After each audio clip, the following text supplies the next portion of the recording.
Hi friends, welcome back to my channel. ಇವತ್ತು ಭಾನುವಾರ ಬೆಳಗ್ಗೆಯಿಂದ ನಾನು ಬ್ಲಾಗ್ನ ಶುರು ಮಾಡ್ತಾಯಿದ್ದೀನಿ.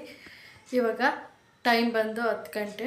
ಆಲ್ರೆಡಿ ನಾವು ಹೋಗಿ ಫ್ರೂಟ್ಸ್ ಎಲ್ಲ ತೊಗೊಂಬರ್ಬೇಕಿತ್ತು. ಫ್ರೂಟ್ಸ್ ಎಲ್ಲ ಖಾಲಿಯಾಗಿತ್ತು. ಹಾಗೆ ಫ್ರೂಟ್ಸು ಸ್ವಲ್ಪ ಪೂಜೆಗೆ, ಇವತ್ತು ಭಾನುವಾರ ಆಗಿರೋದ್ರಿಂದ ನಮ್ಮದು ವಾರ ಪೂಜೆಗೆ ಹೂವನ್ನು ತೊಗೊಬೇಕಿತ್ತು. ಹಾಗೆ ಎಲ್ಲ ತೊಗೊಂಬಂದು ತರಿಸ್ತೀನಿ ಬನ್ನಿ. ಫ್ರೂಟ್ಸ್ ಎಲ್ಲ ಖಾಲಿಯಾಗಿದ್ವು ಅಂದ್ಬಿಟ್ಟು ಫ್ರೂಟ್ಸ್ ತೊಗೊಂಬರೋಕ್ಕೆ ಪಪ್ಪಾಯ, ಮಸ್ಕ್ ಮೆಲನ್ ಮತ್ತು ಆ್ಯಪಲ್ಲು, ದಾಳಿಂಬೆ ಹಣ್ಣು ಮತ್ತು ಮರ್ಸೇಬು ಮತ್ತು ಕಿವಿ ಫ್ರೂಟ್ಸು, ಸ್ವಲ್ಪ ಪೂಜೆಗೆ ಹೂವನ್ನು ಬೇಕಿತ್ತು. ಹಾಗೆ ಬಿಡಿ ಹೂವನ್ನು ತೊಗೊಂಬಂದ್ವಿ. ಕಳ್ಸೋಕ್ಕೆಲ್ಲೇ ಬರ್ತಾ ಹಾಗೆ ತಿಂಡಿನೂ ಸಹ ಪಾರ್ಸಲ್ ತೊಗೊಂಬಂದ್ವಿ. ಇದು ಸಾಂಬ್ರಾಣಿನೂ ಖಾಲಿ ಆಗಿತ್ತು. ಎಲ್ಲ ತೊಗೊಂಡು ಮನೆಗೆ ಬಂದ್ವಿ. ಮನೆಯೆಲ್ಲ ಕ್ಲೀನ್ ಮಾಡಿಕೊಂಡು ಆಮೇಲೆ ಎಲ್ಲ ಕೆಲಸ ಮುಗಿಸ್ಕೊಂಡು ಮಧ್ಯಾಹ್ನಕ್ಕೆ ನಮ್ಮ ಮಾವ ಬಂದರು ಊರಿಂದ ಬರ್ತಾ ಹಾಗೆ ನಾಟಿ ಕೋಳಿನೂ ಸಹ ತಂದಿದ್ರು. ಕಟ್ ಮಾಡ್ಕೊಂಡು ಅಲ್ಲೇ ನಾಟಿ ಮೊಟ್ಟೆ ಇದ್ವು ಅಂತ ನಾಟಿ ಮೊಟ್ಟೆನ ತಂದಿದ್ರು. ಹಾಗೆ ಎಳ್ನೀರು ಪೂರ್ತಿ ಹಾಗೆ ತಂದರೆ ವೆಯ್ಟ್ ಆಗುತ್ತೆ, ತರೋಕ್ಕಾಗಲ್ಲ ಅಂದ್ಬಿಟ್ಟು ಈ ರೀತಿ ಕೊಚ್ಕೊಂಡು ತಂದಿದ್ದಾರೆ. ಕಡಲೆಕಾಳನ್ನ ನೆನೆ ಹಾಕಿದ್ದೀನಿ ನಾಟಿ ಕೋಳಿ ಬಸ್ಸಾರು ಮಾಡೋಕ್ಕೆ ಅಂದ್ಬಿಟ್ಟು. ಇಲ್ಲಿ ನಾನು ಮಧ್ಯಾಹ್ನಕ್ಕೆ ಅಂದ್ಬಿಟ್ಟು ಕಡಲೆಕಾಳು ಇನ್ನೂ ನೆಂದಿರಲ್ವಲ್ಲ, ಹಾಗಾಗಿ ನಾರ್ಮಲ್ ನಾಟಿ ಕೋಳಿ ಸಾಂಬಾರನ್ನ ಮಾಡ್ತಾಯಿದ್ದೀನಿ. ಇದ್ರ ರೆಸಿಪಿ ನಾನು ಆಲ್ರೆಡಿ ಶೇರ್ ಮಾಡಿದ್ದೀನಿ. ಈ ವಿಡಿಯೋದಲ್ಲಿ ಈ ರೆಸಿಪಿನ ಶೇರ್ ಮಾಡ್ತಿಲ್ಲ. ಈ ವಿಡಿಯೋದಲ್ಲಿ ನಾನು ನಾಟಿ ಕೋಳಿ ಬಸ್ಸಾಂಬಾರು ರೆಸಿಪಿನ ಶೇರ್ ಮಾಡ್ತಾಯಿದ್ದೀನಿ. ಮಧ್ಯಾಹ್ನ ಆಲ್ರೆಡಿ ನಮ್ಮ ಮಾವ ಬಂದಾಗಲೇ 2 ಗಂಟೆ ಆಗೋಗಿತ್ತು. ಅದಕ್ಕಾಗಿ ಬೇಗನೆ ಮಾಡ್ತಾಯಿದ್ದೀನಿ. ಈ ಕಡೆ ಸಾಂಬಾರಿಗೆ ಇಟ್ಟಿದ್ದೀನಿ, ಆ ಕಡೆ ರೈಸ್ಗೂ ಸಹ ಇಟ್ಟಿದ್ದೀನಿ.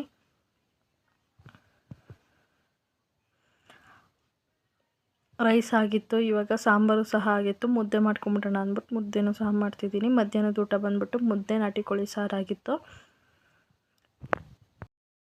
ಮತ್ತು ನನ್ನ ವ್ಲಾಗ್ನ ಸಂಜೆಯಿಂದ ಕಂಟಿನ್ಯೂ ಮಾಡ್ತಾಯಿದ್ದೀನಿ. ಭಾನುವಾರದ ಸಂಜೆ ಮಧ್ಯಾಹ್ನ ಬಂದು ನಾಟಿ ಕೋಳಿ ಸಾರು ಮಾಡಿದ್ದೆ. ಮಾವ ಬಂದಿದ್ರು ಊರಿಂದ, ಅವ್ರು ತೊಗೊಂಬಂದಿದ್ರು.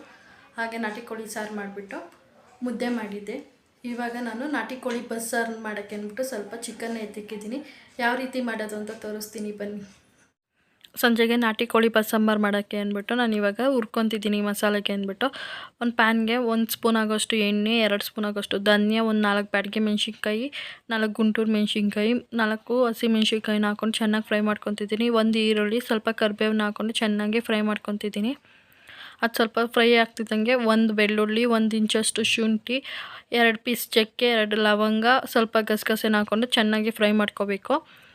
ಅದು ಸ್ವಲ್ಪ ಚೆನ್ನಾಗಿ ಫ್ರೈ ಆದಮೇಲೆ ನಾನು ಸ್ವಲ್ಪ ಹುರ್ಗಡ್ಲೆನ ಹಾಕ್ಕೊತಿದ್ದೀನಿ. ಹುರ್ಗಡ್ಲೆನ ಹಾಕ್ಕೊಂಡು ಚೆನ್ನಾಗಿ ಹುರ್ಕೊತಿದ್ದೀನಿ. ಈ ರೀತಿ ಹುರಿದು ಮಾಡೋದ್ರಿಂದ ಟೇಸ್ಟ್ ಚೆನ್ನಾಗಿರುತ್ತೆ. ಇವಾಗ ಸ್ವಲ್ಪ ಕೊತ್ತಂಬರಿನ ಹಾಕ್ಕೊಂಡು ಹುರ್ಕೊಂಡು ಇವಾಗ ಹುರಿದಿದ್ದೆಲ್ಲ ಆಯಿತು. ಇವಾಗ ಸ್ವಲ್ಪ ತಣ್ಣಗಾಗಕ್ಕೆ ಬಿಡ್ತೀನಿ. ಇದು ತಣ್ಣಗಾಗೋಷ್ಟರಲ್ಲಿ ಇಲ್ಲಿ ಚಿಕನ್ನ ನಾನು ಒಗ್ಗರಣೆಗೆ ಹಾಕ್ಕೊತೀನಿ. ಒಂದು ಪಾತ್ರೆಗೆ ಸ್ವಲ್ಪ ಎಣ್ಣೆ, ಕಟ್ ಮಾಡ್ಕೊಂಡಿರೋಂಥ ಈರುಳ್ಳಿ ಮತ್ತು ಸ್ವಲ್ಪ ಕರಿಬೇವನ್ನ ಹಾಕ್ಕೊಂಡು ಫ್ರೈ ಮಾಡ್ಕೊತೀನಿ. ಈರುಳ್ಳಿ ಸ್ವಲ್ಪ ಟ್ರಾನ್ಸ್ಪರೆಂಟ್ ಆದಮೇಲೆ ತೊಳೆದಿಟ್ಕೊಂಡಿರೋಂಥ ನಾಟಿ ಕೋಳಿನ ಹಾಕ್ಕೊತಿದ್ದೀನಿ.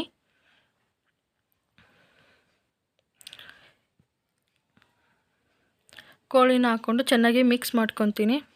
ಇದು ಮಿಕ್ಸ್ ಮಾಡಿಬಿಟ್ಟು ಸ್ವಲ್ಪ ಅರಶಿನ, ರುಚಿಗೆ ತಕ್ಕಷ್ಟು ಉಪ್ಪನ್ನ ಹಾಕ್ಬಿಟ್ಟು ಚೆನ್ನಾಗಿ ಮಿಕ್ಸ್ ಮಾಡ್ಕೊತೀನಿ. ಚಿಕನಲ್ಲಿ ನೀರು ಬಿಟ್ಕೊಂಡು ಅದು ಡ್ರೈ ಆಗಬೇಕು, ಆ ರೀತಿ ಫ್ರೈ ಮಾಡ್ಕೊತೀನಿ.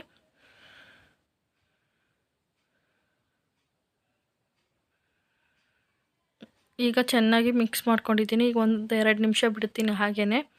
ಇವಾಗ 1-2 ನಿಮಿಷ ಆಗಿದೆ. ಈಗ ನಾನು ನೆನೆಸಿಟ್ಕೊಂಡಿರೋಂಥ ಕಡಲೆಕಾಳು, ಮೇನ್ ಇಂಗ್ರೀಡಿಯೆಂಟ್ ಬಸ್ಸಾರಿಗೆ ಅಂದರೆ ಅದು ಕಡಲೆಕಾಳನ್ನೂ ಸಹ ಚೆನ್ನಾಗಿ ಫ್ರೈ ಮಾಡ್ಕೊತೀನಿ. ಚಿಕನು ಮತ್ತು ಕಡಲೆಕಾಳು ಒಂದು 80% ಕುಕ್ ಆಗಬೇಕು, ಆ ರೀತಿ ಫ್ರೈ ಮಾಡ್ಕೊತೀನಿ. ಅಷ್ಟೊತ್ತಿಗೆ ಇದು ಮಸಾಲೆನೂ ಸಹ ಹುರಿದಿದ್ವಲ್ಲ, ಅದು ತಣ್ಣಗಾಗಿತ್ತು. ಮಸಾಲೆ ರುಬ್ಕೊಂಬಿಡೋಣ ಅಂತ ಮಸಾಲೆ ರುಬ್ಕೊತಿದ್ದೀನಿ. ಅಷ್ಟೊತ್ತಿಗೆ ಇನ್ನೂ ಒಂದು 80% ಕುಕ್ ಆಗಿರುತ್ತೆ ಅಂದ್ಬಿಟ್ಟು ಇವಾಗ ಕುಕ್ ಆಗಿದೆ. ಈಗ ನಾನು ರುಬ್ಕೊಂಡಿರೋಂಥ ಮಸಾಲಾನ ಹಾಕ್ಕೊಂಡು ಸ್ವಲ್ಪ ನೀರು ಹಾಕ್ಕೊಂಡು ಮಿಕ್ಸ್ ಮಾಡ್ಕೊತೀನಿ. ಯಾಕಂದರೆ ನಾನು ಇನ್ನೂ ಸ್ವಲ್ಪ ಕಾಯಿ ಹಾಲನ್ನ ಸೇರಿಸ್ಬೇಕು, ಹಾಗಾಗಿ ಸ್ವಲ್ಪನೇ ನೀರು ಹಾಕ್ಕೊಂಡಿದ್ದೀನಿ ನಾನಿಲ್ಲಿ. ಚಿಕನ್ ಕುಕ್ ಆಗಬೇಕಲ್ಲ, ಇದು ಕುದಿಯೋ ಅಷ್ಟರಲ್ಲಿ ನಾನು ಕಾಯಿ ಹಾಲನ್ನ ರೆಡಿ ಮಾಡ್ಕೊಂಬರ್ತೀನಿ. ಇವಾಗ ಅದು ಕುದಿಯೋಕ್ಕೆ ಬಿಟ್ಬಿಟ್ಟು ಈ ಕಡೆ ನಾನು ಸ್ವಲ್ಪ ಕಾಯಿನ ತೊಗೊಂಡಿದ್ದೀನಿ. ಅದರಲ್ಲಿ ಕಾಯಿ ಹಾಲನ್ನ ತೊಗೊಂಡು ಬಂದಿದ್ದೀನಿ.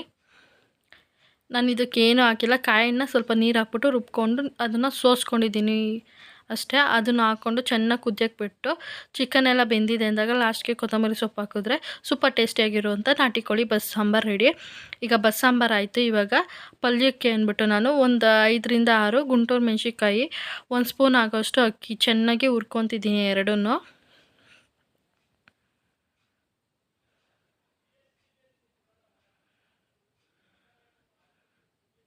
ಈಗ ನಾನು ಚೆನ್ನಾಗಿ ಹುರಿದಿಟ್ಕೊಂಡಿದ್ದೀನಿ. ಅದನ್ನು ಜಾರ್ಗೆ ಹಾಕ್ಕೊಂಡು ಇವಾಗ ಪಲ್ಯಕ್ಕೆ ಒಗ್ಗರಣೆ ಕೊಡ್ತಾಯಿದ್ದೀನಿ. ಅದೇ ಪ್ಯಾನ್ಗೆ ಎಣ್ಣೆ, ಹಸಿಮೆಣ್ಸಿನ್ಕಾಯಿ, ಈರುಳ್ಳಿ ಮತ್ತು ಕರಿಬೇವನ್ನ ಹಾಕ್ಕೊಂಡು ಚೆನ್ನಾಗಿ ಫ್ರೈ ಮಾಡ್ಕೊತಿದ್ದೀನಿ. ಈರುಳ್ಳಿ ಸ್ವಲ್ಪ ಟ್ರಾನ್ಸ್ಪರೆಂಟ್ ಆಗಬೇಕು.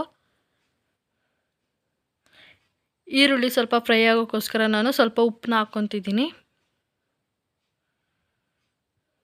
ಉಪ್ಪು ಹಾಕ್ಕೊಂಡು ಚೆನ್ನಾಗಿ ಫ್ರೈ ಮಾಡ್ಕೊತಿದ್ದೀನಿ. ಈರುಳ್ಳಿ ಚೆನ್ನಾಗಿ ಫ್ರೈ ಆದಮೇಲೆ ಇವಾಗ ಸಾಂಬಾರಲ್ಲಿ ಇತ್ತಲ್ಲ ಚಿಕನ್ ಪೀಸಸ್ನ ಹಾಕ್ಕೊಂಡು ಚೆನ್ನಾಗಿ ಮಿಕ್ಸ್ ಮಾಡ್ತೀನಿ.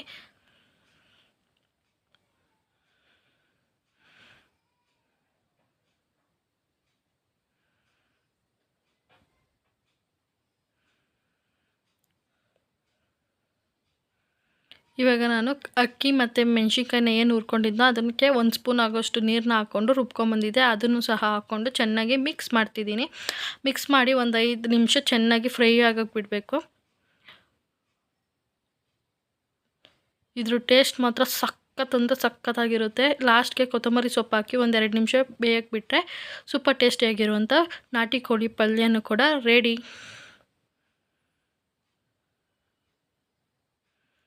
ನೈಟ್ ಡಿನ್ನರ್ ಬಂದು ನಾಟಿ ಕೋಳಿ ಬಸ್ಸಾರು ಮತ್ತು ಮುದ್ದೆ ಆಗಿತ್ತು. ಊಟ ಎಲ್ಲ ಮುಗಿಸಿ ಮತ್ತೆ ನಾನು ವ್ಲಾಗ್ನ ಕಂಟಿನ್ಯೂ ಮಾಡೋಕ್ಕಾಗಲಿಲ್ಲ. ಇದು ನೆಕ್ಸ್ಟ್ ಡೇ ಮಾರ್ನಿಂಗ್ ಬಂದು ಬ್ರೇಕ್ಫಾಸ್ಟ್ಗೆ ನಾನು ರಾಗಿ ದೋಸೆನ ಮಾಡ್ತಾಯಿದ್ದೀನಿ. ಪಲ್ಯಕ್ಕೆ ಕುಂಬಳಕಾಯಿ ಪಲ್ಯನ ಮಾಡಿದ್ದೀನಿ. ಬ್ರೇಕ್ಫಾಸ್ಟ್ ಎಲ್ಲ ಮುಗಿಸಿ ಕೃಷ್ಣ ಜನ್ಮಾಷ್ಟಮಿ ಆಗಿರೋದ್ರಿಂದ ನನ್ನ ಮಗನ ಸ್ಕೂಲಲ್ಲಿ ಕೃಷ್ಣನ ಡ್ರೆಸ್ ಹಾಕಿ ಕಳಿಸ್ಬೇಕಿತ್ತು. ಹಾಗಾಗಿ ಕೃಷ್ಣನ ಡ್ರೆಸ್ ಹಾಕಿದ್ದೀನಿ. ಸಖತ್ ಕ್ಯೂಟಾಗಿ ಕಾಣಿಸ್ತಿದ್ದ ನನ್ನ ಮಗ. ಇದು ನೆಕ್ಸ್ಟ್ ಡೇ ಮಾರ್ನಿಂಗ್ ಬ್ರೇಕ್ಫಾಸ್ಟ್ ಎಲ್ಲ ಆಯಿತು. ಬ್ರೇಕ್ಫಾಸ್ಟ್ ಬಂದು ರಾಗಿ ದೋಸೆ ಮತ್ತು ಕುಂಬಳಕಾಯಿ ಪಲ್ಯ ಮಾಡಿದ್ದೆ. ಹಾಗೆ ಇವತ್ತು ಕೃಷ್ಣ ಜನ್ಮಾಷ್ಟಮಿ ಇತ್ತಲ್ಲ, ನನ್ನ ಮಗನಿಗೆ ಕೃಷ್ಣನ ಡ್ರೆಸ್ ಕೂಡ ಹಾಕಿದ್ದೆ. ಕ್ಯೂಟಾಗಿ ಕಾಣಿಸ್ತಿದ್ದೆ. ಹಾಗೆ ಇವತ್ತಿನ ವಿಡಿಯೋನ ನಾನು ಇಲ್ಲಿಗೆ ಮುಗಿಸ್ತಿದ್ದೀನಿ. ಇನ್ನು ಯಾರೆಲ್ಲ ನನ್ನ ಚಾನಲ್ನ ಸಬ್ಸ್ಕ್ರೈಬ್ ಮಾಡಿಲ್ಲ ಪ್ಲೀಸ್ ನನ್ನ ಚಾನಲ್ನ ಸಬ್ಸ್ಕ್ರೈಬ್ ಮಾಡಿ. ಹಾಗೆ ಪಕ್ಕದಲ್ಲೇ ಕಾಣಿಸೋ ಬೆಲ್ ಐಕಾನ್ನ ಕ್ಲಿಕ್ ಮಾಡಿ. ಆಗ ನಾನು ಯಾವುದೇ ವೀಡಿಯೋಸ್ ಅಪ್ಲೋಡ್ ಮಾಡಿದ್ರೂ ನಿಮಗೆ ನೋಟಿಫಿಕೇಷನ್ ಬರುತ್ತೆ. ಪ್ಲೀಸ್ ಸಬ್ಸ್ಕ್ರೈಬ್ ಮಾಡಿ. Thank you for watching. ಮತ್ತೊಂದು ವೀಡಿಯೋ ಜೊತೆ ಸಿಗ್ತೀನಿ. ಅಲ್ಲಿವರೆಗೂ ಟೇಕ್ ಕೇರ್. ಬಾಯ್.